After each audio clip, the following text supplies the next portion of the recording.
akan noktah kepada penceraian kepada perkahwinan ni. Jadi secara eksklusifnya kongsikan kepada H Live. Saya kan tidak bercakap apa-apa. Saya diam selama ni. Saya tak nak membuka apa-apa cerita. Tapi bila saya diam makin menjadi-jadi dan saya ditekan. Sebenarnya awalnya tak jadi cerai pun. Awalnya tak berlaku perceraian tu. Tetapi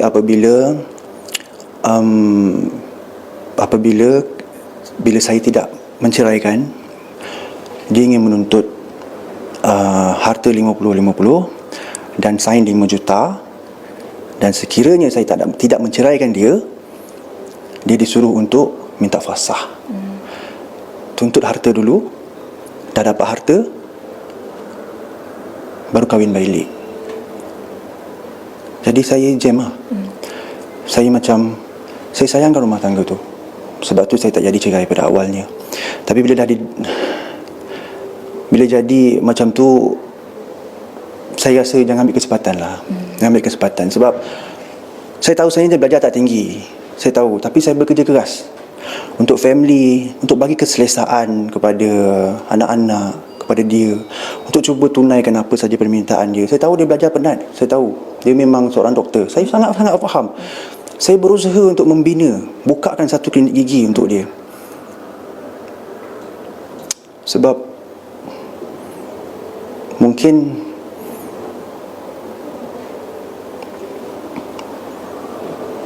saya terlalu manjakan dia kot.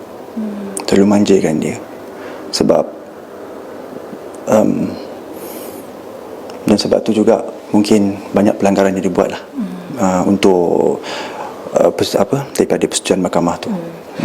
Nubhan, mungkin Nubhan boleh kongsikanlah pihak mana yang orang kata menekan Dr. Fee untuk meminta 5 juta, dan bagi Nubhan sendiri rasa tekilan tak apabila orang kata isteri itu lebih memandang harta daripada orang kata sayangkan rumah tangga tu sendiri. Harta saya boleh cari. Saya boleh cari harta. Saya bekerja keras. Yang malam, pagi, petang saya jual. Saya meniaga. Buat live. Saya dengan mak saya pun live juga. Saya bukan orang yang ada pelajaran yang tinggi. Tapi itu bukan alasan untuk saya bawa anak-anak saya dengan dia hidup susah. Saya ada usaha saya. Selain daripada saya bawa, saya cuba untuk naikkan taraf hidup saya dengan anak isteri saya.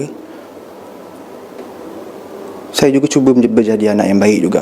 Saya cuba untuk jaga mak saya juga. Tanggungan saya bukan keluarga saya saja, ada lagi yang lain-lain. Jadi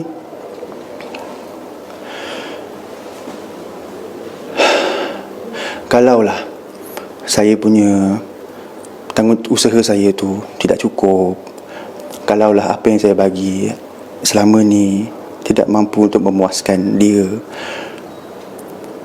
saya hanya mampu tahap tu je. Saya akan cuba usaha lagi. Dia pernah minta dekat saya, dia nak 10,000 satu bulan.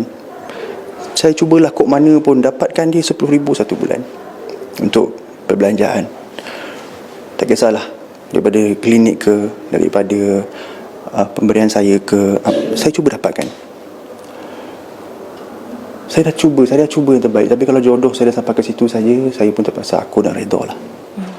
Okey Nubhan, mungkin Nubhan boleh kongsikan kenapa memilih untuk